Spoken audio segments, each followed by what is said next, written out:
people were trying to feel up Mickey Mouse, trying to see if they're like a boy or a girl. There's Jeez. these drunk dads trying to like take Cinderella back to their room, or climbing up on stage in the actual theater trying to take down Belle's top. It gets ridiculous.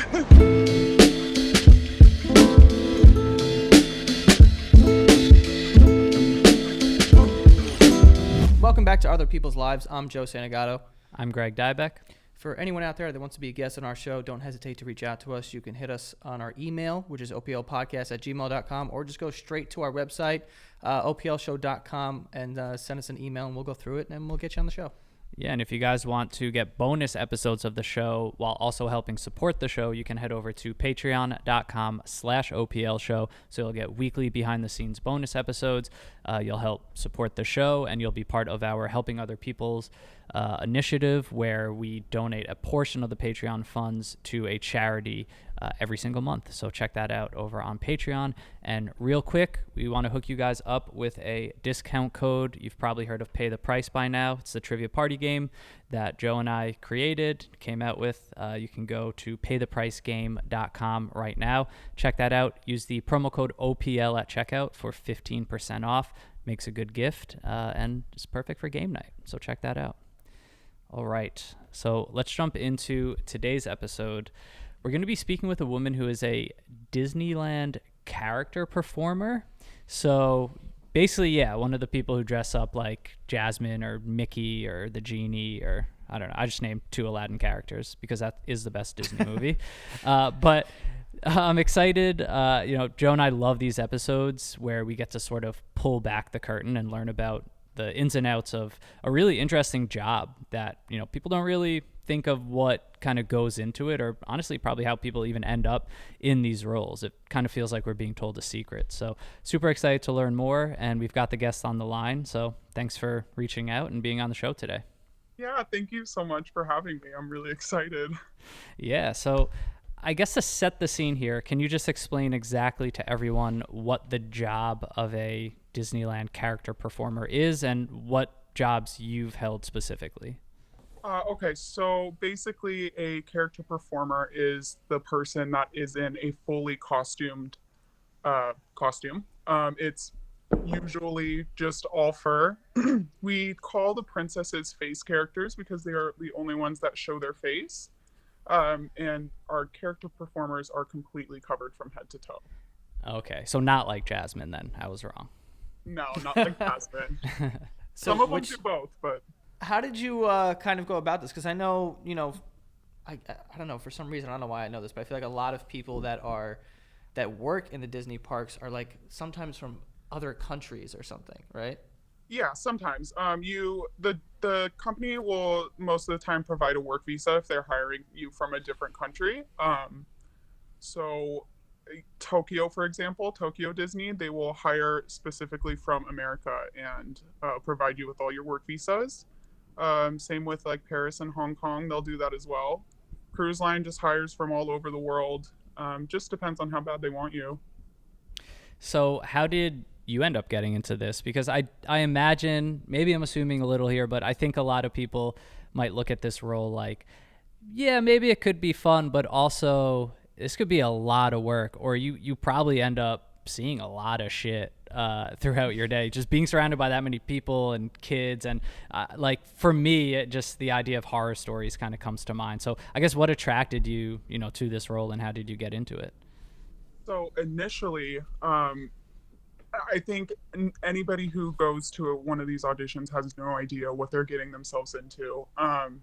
That happened to me. I went to an audition when I was in college. I was majoring in musical theater, which is mostly what people who are hired to do this job, they have performance backgrounds. It's not just some random person that people will stick in a costume. And it was a dance audition. And I was thinking, oh, cool, because I majored in musical theater. I'm going to be on stage. I'm going to be singing and dancing. In my dream, I get a call about a week later, and they're like, you're gonna be. I was like, excuse. I have no idea what that means. So I ended up taking the job, and I never was the strongest dancer. I never was the strongest singer. So this niche worked out so well for me, and it is the biggest challenge. People have no idea how hard it is to do this job. Um, the heat, the stamina. I mean, some of these costumes, weigh upwards of 40 pounds, and you're in them for up to 45 minutes, every other 30 minutes. So it's a lot. And So that's not even including shows and performances. Those are just basic sets, what they called sets, which are 30-minute to 45-minute increments that you're out on stage. I'm assuming there's some sort of like, because I mean, what you were saying before, we were like, I'm in the right height range, whatever. And I know like Disney takes everything super seriously, and there's no like stone left unturned. They've like thought of everything. This company, Yeah. especially when it comes to the theme parks. So can you talk about the audition process for these roles?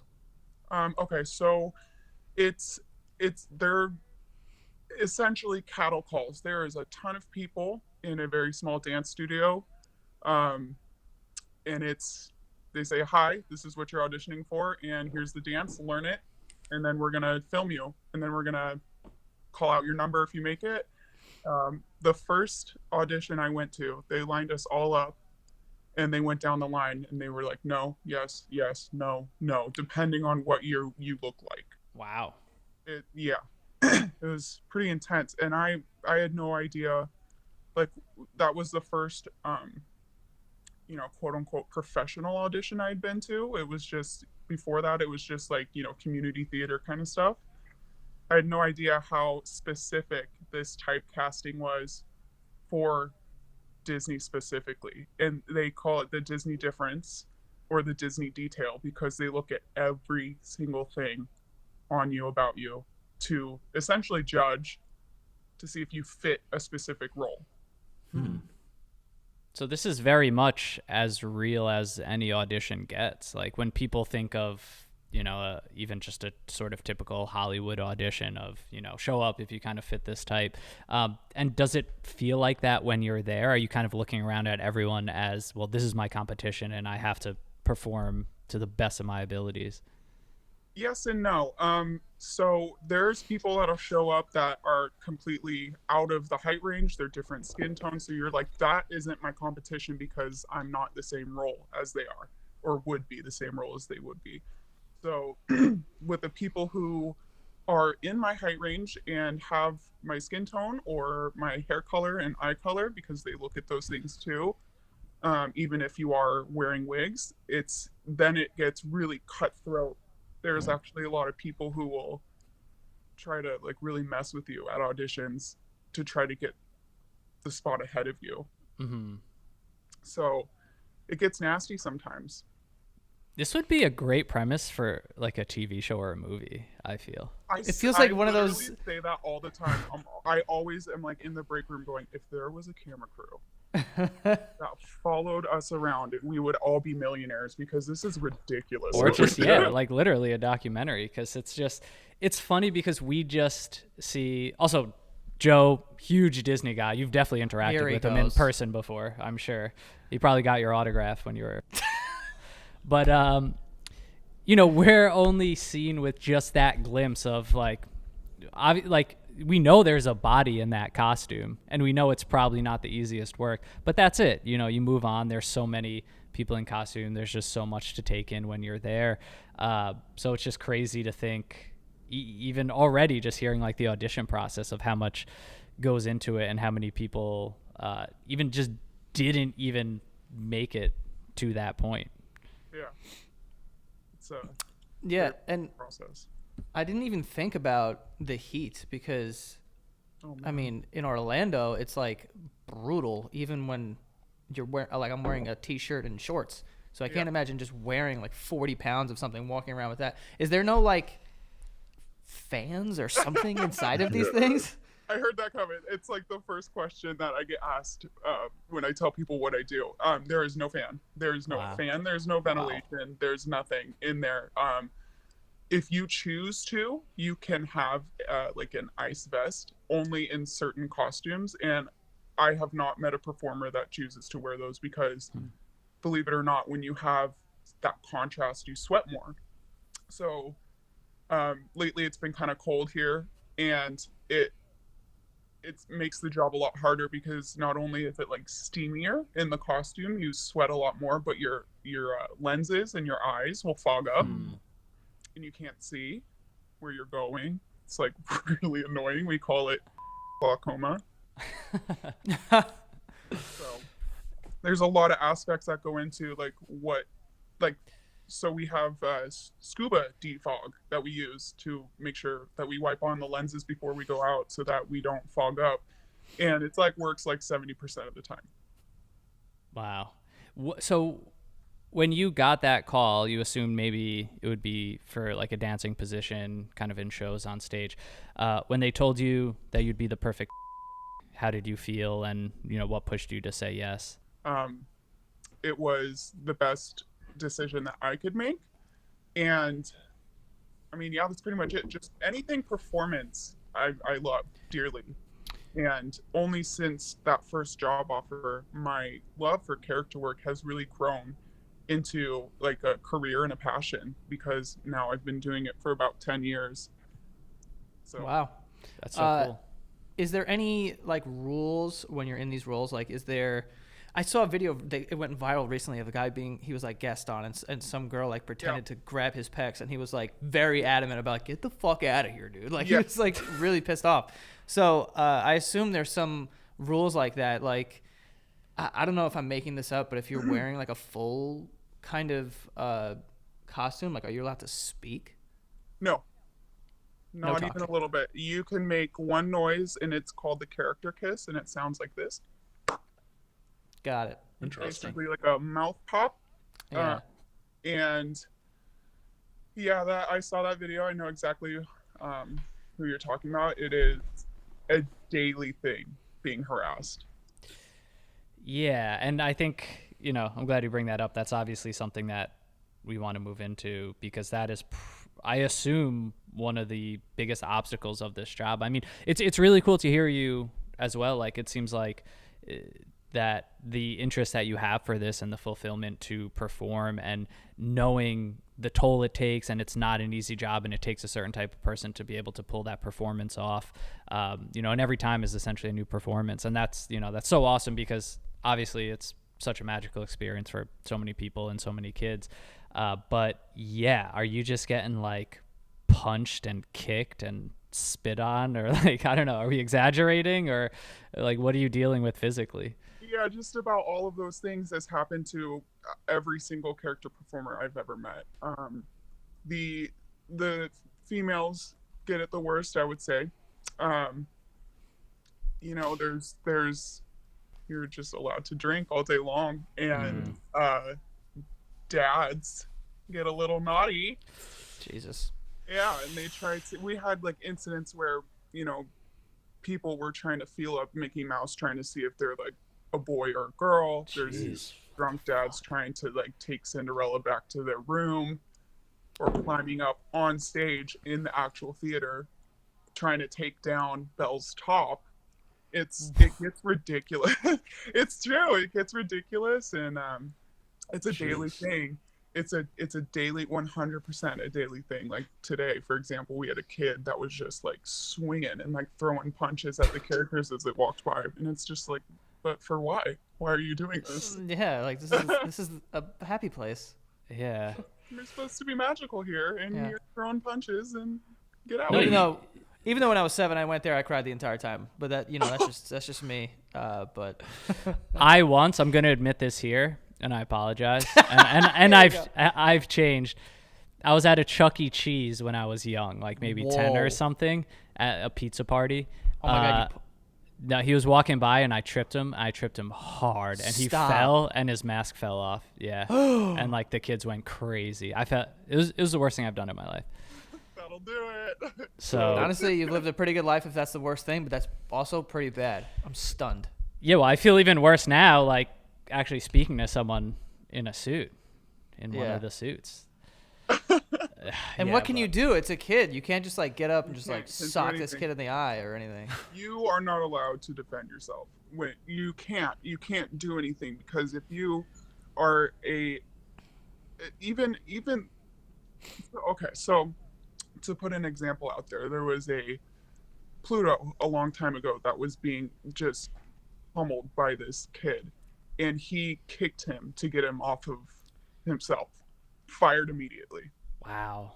Um, you are the face of the company when you are in costume and doing any sort of violent act, whether it's self-defense or not, is a huge problem. Is there any sort of security for you guys that, is there like a spotter or someone always watching you? Yes, they're called hosts.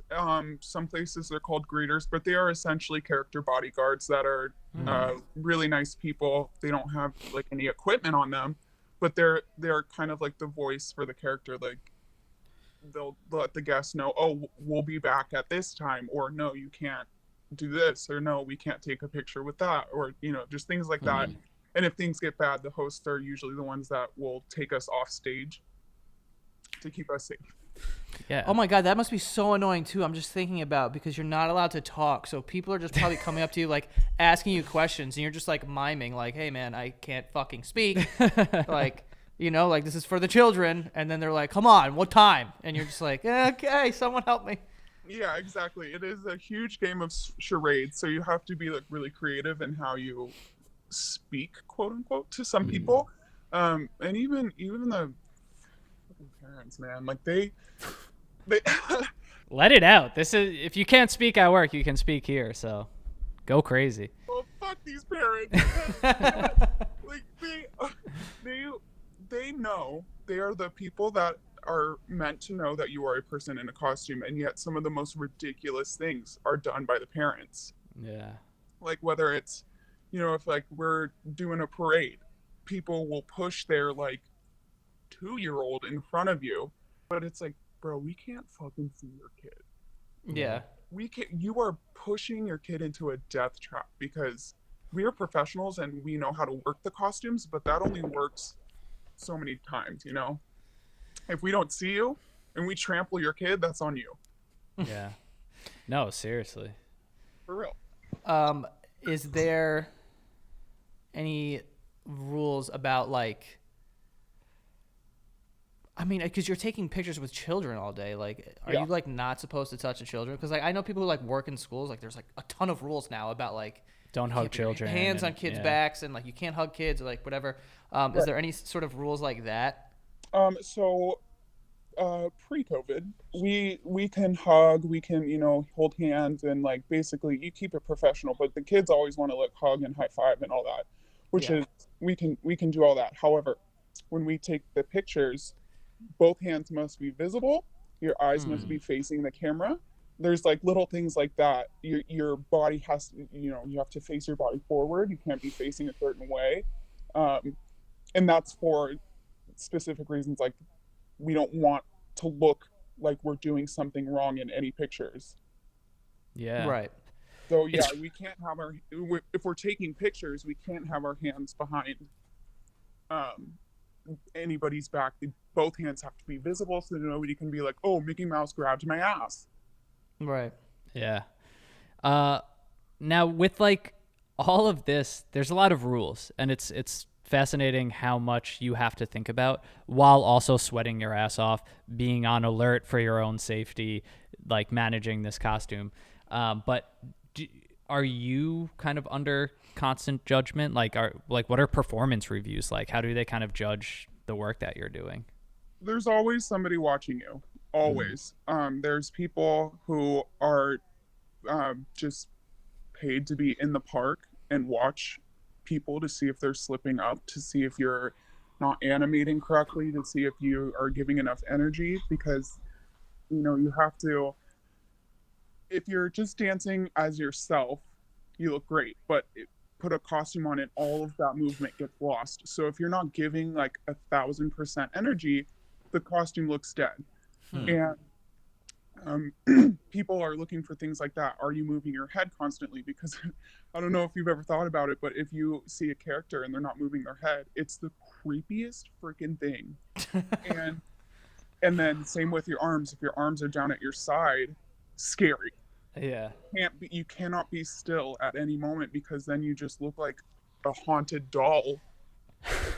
Right. And yeah, people will always be watching you. When it comes to performance reviews, we don't get very many, surprisingly, because we will get notes the second we step off stage Wow. if something needs to be brought up. So it's like, yeah, the second you take your costume off, someone will be like, "Hey, come out here. I need to talk to you about this," or "Hey, don't do this. Next time, try this." Something like that. It's a high pressure job. It is. Yeah, you're on 24/7 basically. Yeah. And what'd you say? You said it's half an hour at a time, and then you like go from place to place. So it's the normal is 30 minutes on, 30 minutes off. If you're a specialty character, sometimes they'll have you do 45 minutes on and 30 minutes off. And that's for up to 12-hour shifts. You're just constantly going. Yikes. Yeah. If like these costumes, the mechanics of it, I'm so curious. If Joe or I were to step into one of these right now and like try to go out and perform for 45 minutes, like are we absolutely fucked? Like we're just gonna either like pass out or just look terrible and scare everyone? You're gonna pass out. Not only is it like they take really fit people, but they also Whoa, what are you trying to say? no. I mean, like I know both of you guys are very fit. And Joe, I know you like run and stuff. So your endurance is probably like yeah. I'm not. All gonna right, lie, I all swear, I right. just watch the show a lot. So. Oh god. But I actually listen to you guys on my way to work, so Awesome. that's why I know this. But so they'll take an extremely fit person, and they will then put them through extensive training. So not only are you primed to be a character, they also will like it's some kind of a boot camp situation that they put you through to be able to do the job. And especially with like rehearsals for shows or parades, the rehearsals are like really tough because you're just running the show over and over and over again. But also the rehearsals are overnight. We can't kick people out of the park to rehearse a parade. So when you're rehearsing, you have to make sure everybody's out of the park because we don't want leaks. We don't want people taking pictures. There are no pictures. If you take a picture backstage, you're fired. Wow. Immediately. Yeah, I was going to ask that too. Like, obviously, this is all completely anonymous, but would Disney be upset of someone in your position even having this conversation and talking about this process? Yeah, They would it's be? dangerous ground that I'm on. Wow. Why? Just because it's just, I don't know. They just keep it Conceal the super magic. tight. And Yeah, yeah. it's what they call it is character integrity.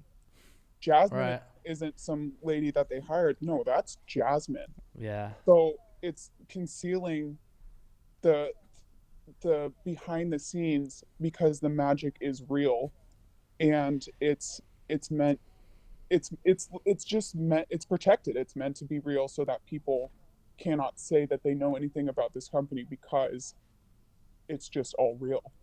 Yeah, and I feel like they do a good job of that too because I mean, Fantastic job. yeah. And also, is it true that I had heard that there's like underground, Yes. Ooh. like where you can walk around so you can get from like parts of the park easier? Yes. Yeah. There are underground tunnels.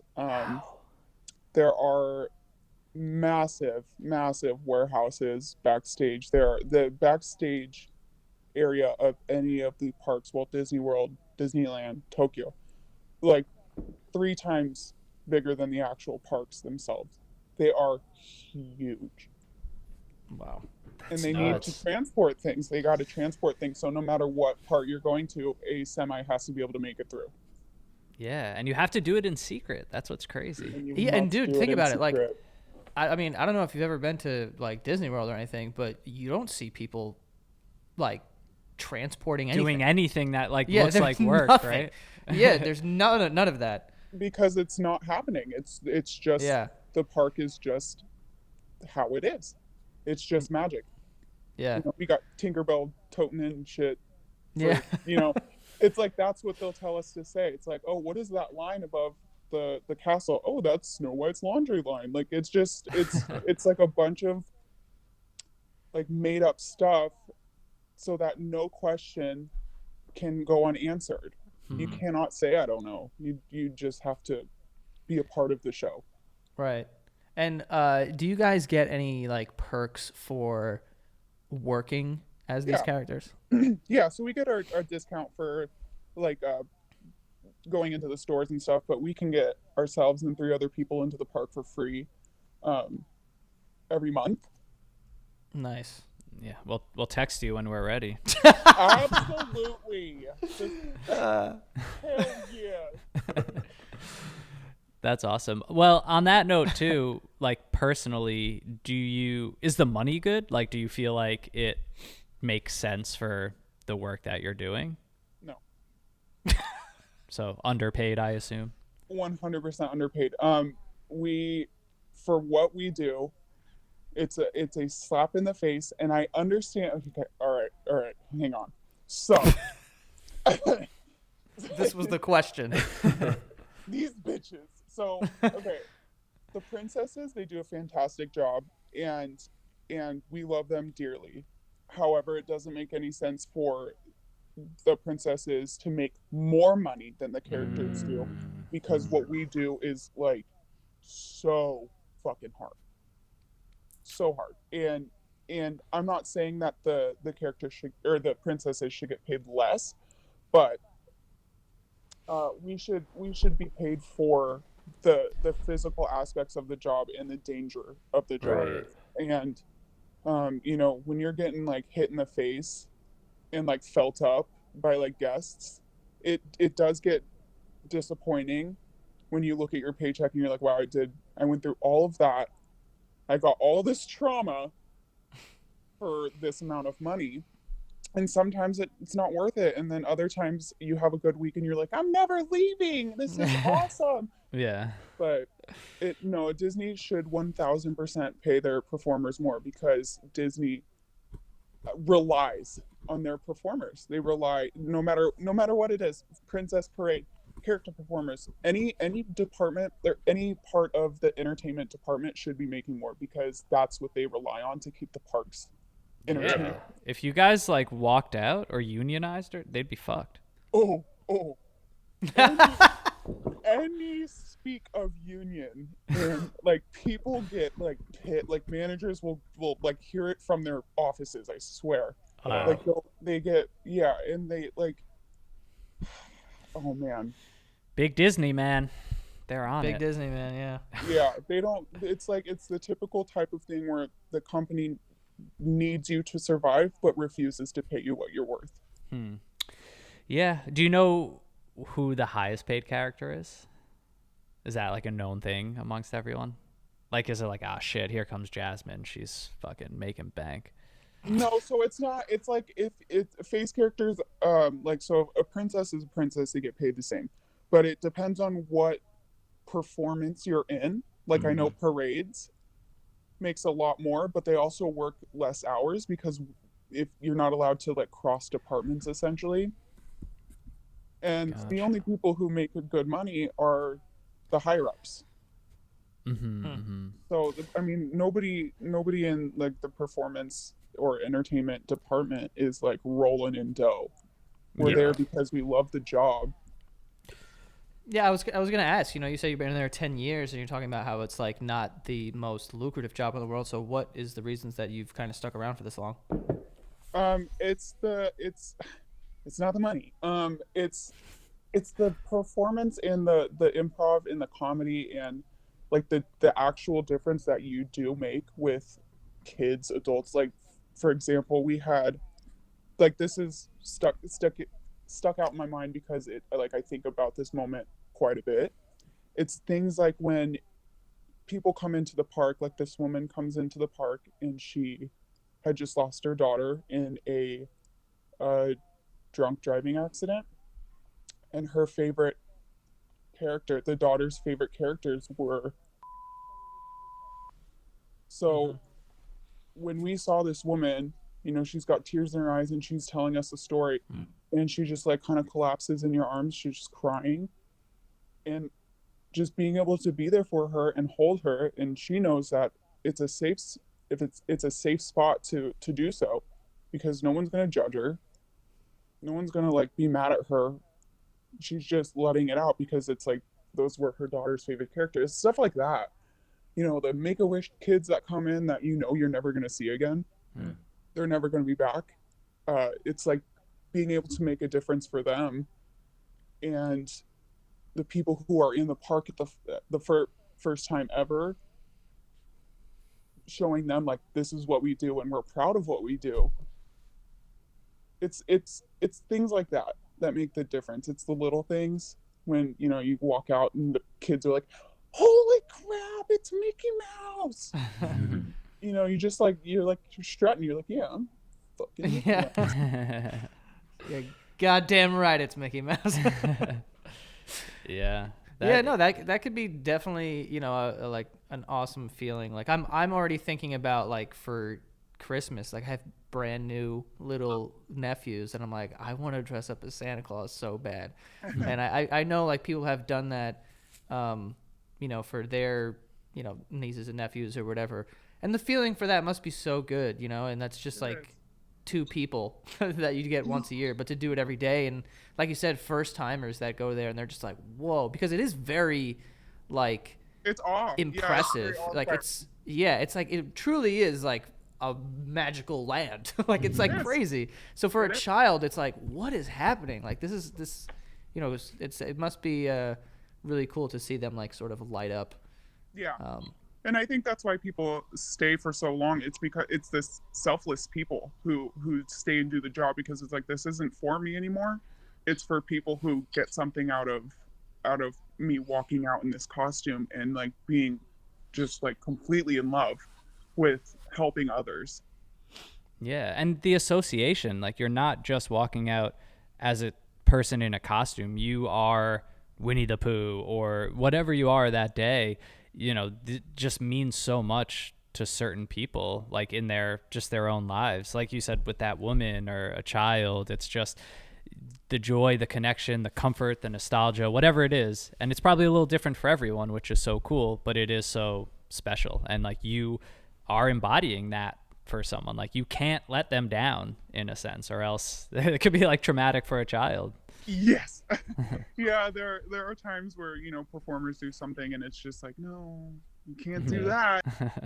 And then I like to tell people like it's like being Hannah Montana. You're famous and then you go home and you take the wig off and nobody knows who you are. And it's a really cool comparison, but it must be a rush for that reason too. Like so much attention, literally the center of attention for the whole time you're at work.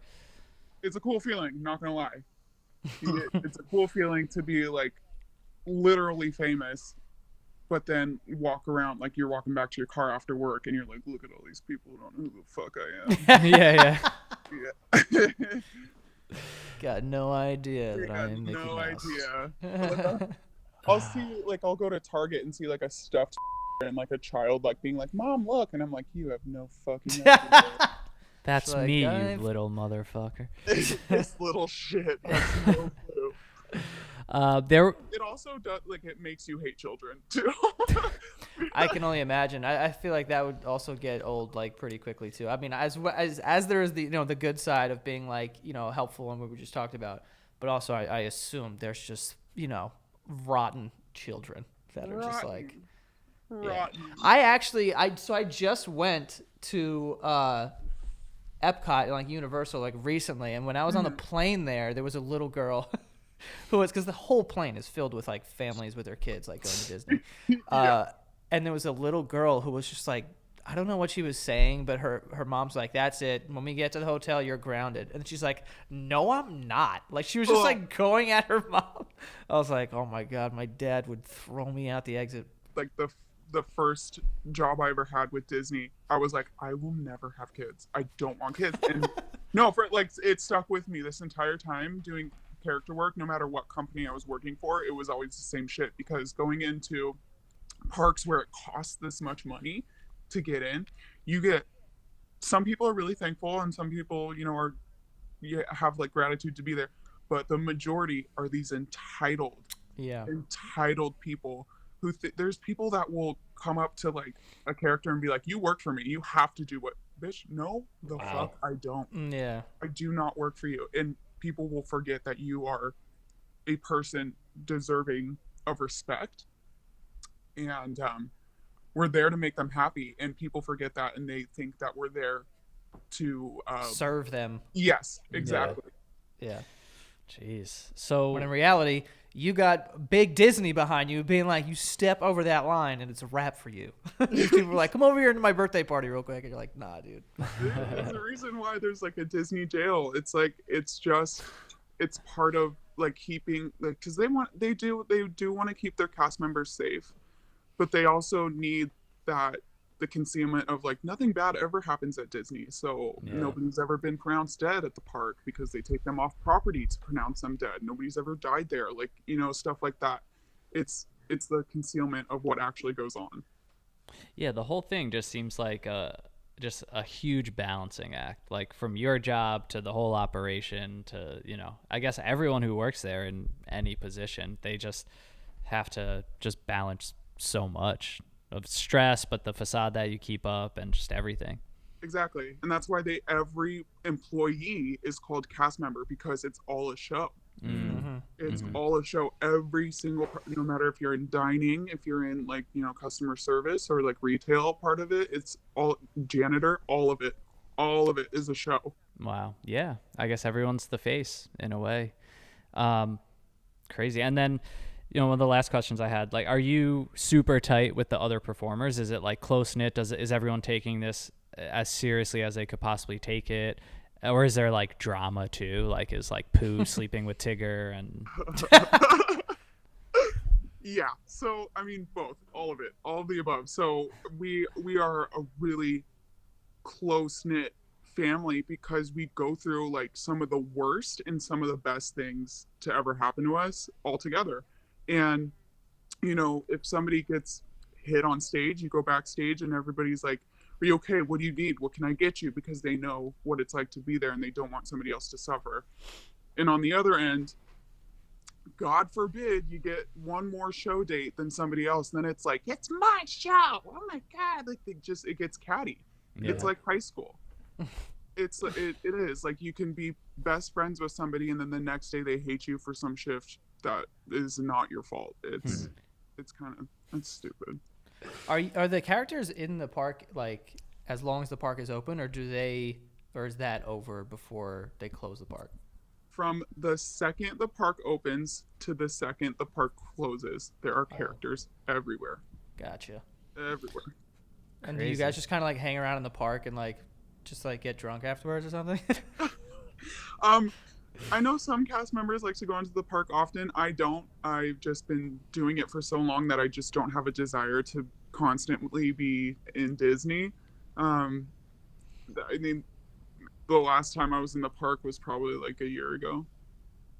Yeah. Mm-hmm. Yeah. And it wasn't like all day. It was just like, I mean, yeah, the churros are good, but I work here, so I want to go home. Yeah. Totally. So what's your plan? I mean, you've been doing it for a while. It seems like, obviously insane life experience and a lot of joys from it as well. But at the same time, like you said, it's a hard job. Could definitely understand feeling underpaid.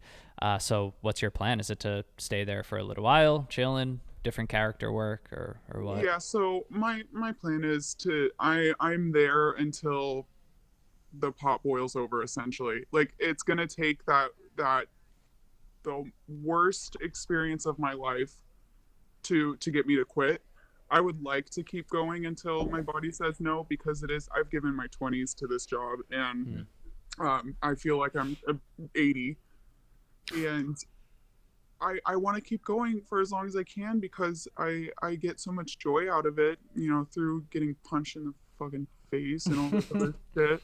Like, I still really love the job and I would like to keep going, but there's going to be a day where I can't do it anymore, and I am clueless as to what I'm going to do after this job because it is such a niche that I can't, like, it looks fantastic on a resume. It looks really good. Hey, I worked with Disney for this long, because people really like the customer service aspect of Disney, because if you work at Disney, you can handle just about anything, any type of person being screamed at.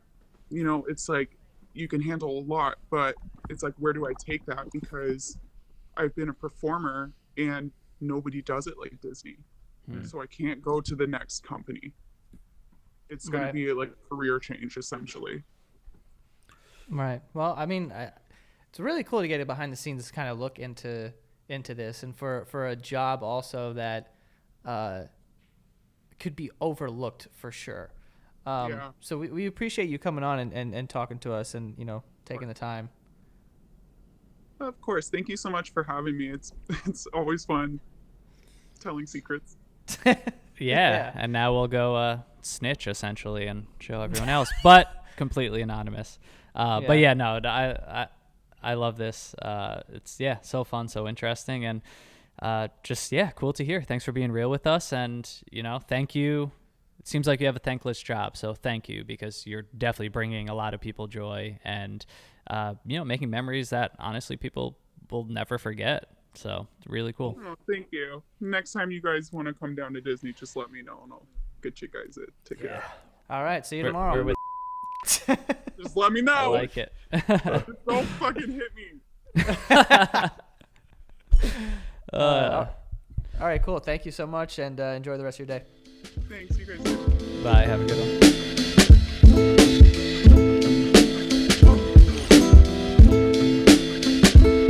There's something that's interfering with your happiness or stopping you from achieving your goals, then we want you to know about BetterHelp. BetterHelp is professional counseling done securely online, and what they'll do is assess your needs and then match you with your own licensed professional therapist. The service is available for clients worldwide. There's no more waiting in awkward waiting rooms. It's also more affordable than traditional therapy, and financial aid is available. You'll get timely and thoughtful responses. Plus, you can schedule weekly video or phone sessions. It's totally up to you. And if you sign up, you can start communicating in under 48 hours.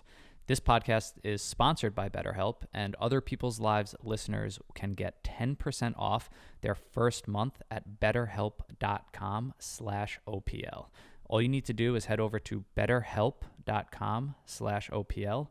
That's BetterHelp, HELP.com/OPL, and you'll get 10% off your first month chatting with a licensed professional therapist. Guys, it's that time of year where we start buying gifts for others, and as you know, your choice of a gift can have a real impact on a person's life, and the things you choose to buy for someone else say a lot about who you are and what you're all about. And that's why I always look to Etsy when doing my gift shopping. Etsy is home to unique, one-of-a-kind, and meaningful gifts made by incredibly talented sellers. And personally, I just think that handmade gifts, or more hand-selected, kind of curated gifts, are just more meaningful than the generic mass items that are out there. And I want people to know that I put real thought into what I got them, personally. And right now, Etsy is giving first-time shoppers $10 off a purchase of $35 or more with the code ETSYGIFT10. So first-time shoppers, you can get $10 off a purchase of $35 or more with the code ETSYGIFT10.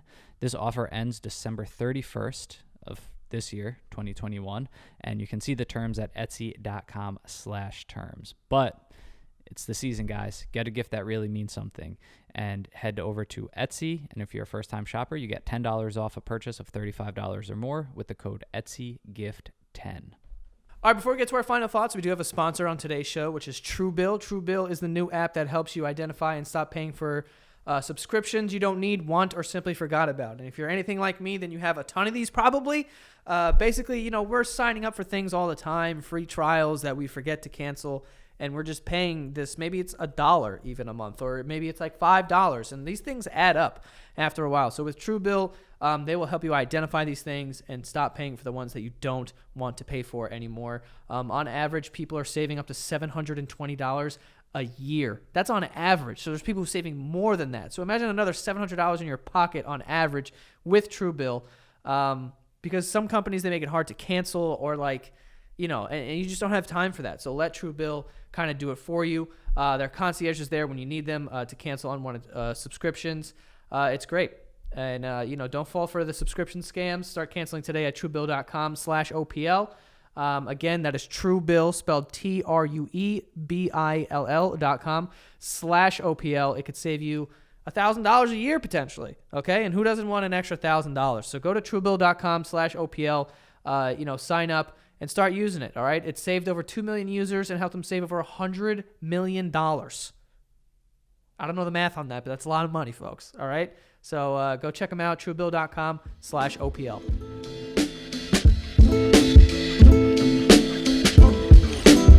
Well, Disney's pretty cool, I guess, huh, Greg? I'm never bringing my kids I was to waiting. Disney. I was like, how long is he going to bring up the fact that I like Disney? I mean, you love Disney, and that's totally fine. And I get it. It's a magical place. But no, I don't, though. Well, you keep going back. I've been twice in my life. Three times. No. Yeah, 3 times. 3. Okay, 3. Yeah. All right. One time when I was fucking 7. Yeah, I went when I was like and then the 6. other one's 6 years ago. And you just went. Break. Yeah. Well, you talk about it like I didn't go to Disney, though. I went to Universal, which is not Disney. Oh, people love saying that. You went to Disney. It's true. There's no Disney. It's just roller coasters there. It's fucking fire. All right. Well, all right. Nothing against it. Let's you're not a turn this bitch. into Dude. No. Let's go to Disney. I think it's really cool, though. I feel like any of that, like just being one of those characters, you kind of just like walk by them, and like I feel like especially teenagers, when you're at that shit age, like you're like 12 or 13, you're just like, oh, I'm like, we'll fucking hit Mickey in the back of the head and run away, and you think that's funny. Like it's I'm so sure that shit happens all weird. the time. Like what to humans, like adults too, like she's saying, like when someone's in a costume and there's that barrier and you can't see that it's a person, even though like why do we become assholes? Like why is it innate to just, I don't know, want to like do something to that person? It's pretty fucked up. Yeah, I don't know. And like, dude, I see, and that's another thing that like, if you give me a second to really think about it, like, yeah, of course, it's one of the first things that would pop into my head. But you just don't think about these things. But being in those parks, I know that I've been in those parks and like drunk and then seeing characters, and it's like, oh, but I don't like, you know what I'm saying? Touch. You have a little more self-control, but yeah, but like, and I could definitely see some like idiots who are drunk and like, oh, Jasmine, come here, let me just kiss you on the cheek. It's just a kiss on the cheek, relax. I could definitely see that happening, and these fucking disgusting bastards, doing stuff like that. So yeah, like you said, thankless job and tough. 40 pounds, dude. Also, no fans. Literally, I don't even know how that's possible. No, yeah. Dude, especially in like August in Orlando. That'll wreck you. And you're not just like standing in the shade. You're fucking dancing, bending down. Man, you must feel like you just played like an NFL game or something after and you don't finish your shift. You don't get to just be like, oh, fuck. You get to do that, Like, I feel like at a certain point, I'd be like, I need to just scream fuck. Yeah. But it's cool, man. Like, I love all the secrets, obviously. But I also like just, her approach of taking it super seriously and now understanding how much of it is like performance and the background that a lot of these people come from with like theater, dance. And they get to perform and step into a role every time that they have work. And that, coupled with how serious Disney takes all this, is like, it's cool. That's very serious as a performer, and like that's cool. I have a lot of respect for that, because a lot of people will just look at that job like, oh, what happened to that person? What is this, their like last resort? And it's like, no, like they auditioned, trained, and like you can't just step into that suit. I also think, and I meant to say this before but I didn't, but one of the reasons I assume, at least for me, would be a reason, is just to feel like you're part of the machine. Like she said, like you're not called employees, you're called castmates, because it truly is like a show and everyone is like on 24/7. And to know that people are going to come in here, and these are, for the most part, people don't go to Disney, most of the people don't go all the time. You do have those freaks that go every like 2 months or something, but people usually go, and it's like maybe one time when they're younger with their children. And it's like really something they'll remember for the rest of their lives. And to be a part of the whole act and make sure that every inch of these parks, of the whole time they're here, there is someone who's really like giving it their all for that, And I think that's because Disney probably brings the hammer down, and they make sure that everyone is like, Seems you like know, it. like that. And that's why she said also, like, on the resume it looks great because they know, like, Disney doesn't fuck around. Like, you can't half-ass the show, Yeah. like at Disney. So, you know, you have to be, you know, well versed in Yeah. customer service, And just to be like part of a collective group that's all taking it seriously and having an impact is that's cool. It's like being part of like a long running Broadway show, you Right. know, in a way, like with the cast, and then you're surrounded by people, and it's like these are literally the only people in the world who actually understand what I go through at my Yeah. job, you know. But yeah, so cool. So, and like thanks to her too, I feel like a lot of people wouldn't do that, you know. I mean, I feel like it's nothing like scandalous or anything, but even just to come on and talk anonymously about Disney and the inner workings is, I feel like we got an exclusive. Hey, Like man. you don't get this anywhere else. The underground tunnels, dude. Oh, it's yeah. fucking crazy over there. They exist. I've heard that too. That's Dude, cool. One time I watched a 20-minute video about all the secrets about the Disney parks, and it's awesome. Nice. It's awesome. Well, Love it.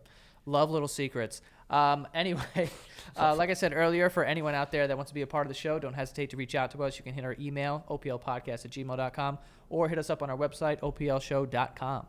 yeah, follow us on Instagram at OPL Podcast. Get those bonus episodes and help support the show at patreon.com/OPL Show. And if you need a game for game night or a gift for someone, head over to paythepricegame.com and use the code OPL at checkout for 15% off. And that is all. That's all. See you guys next time.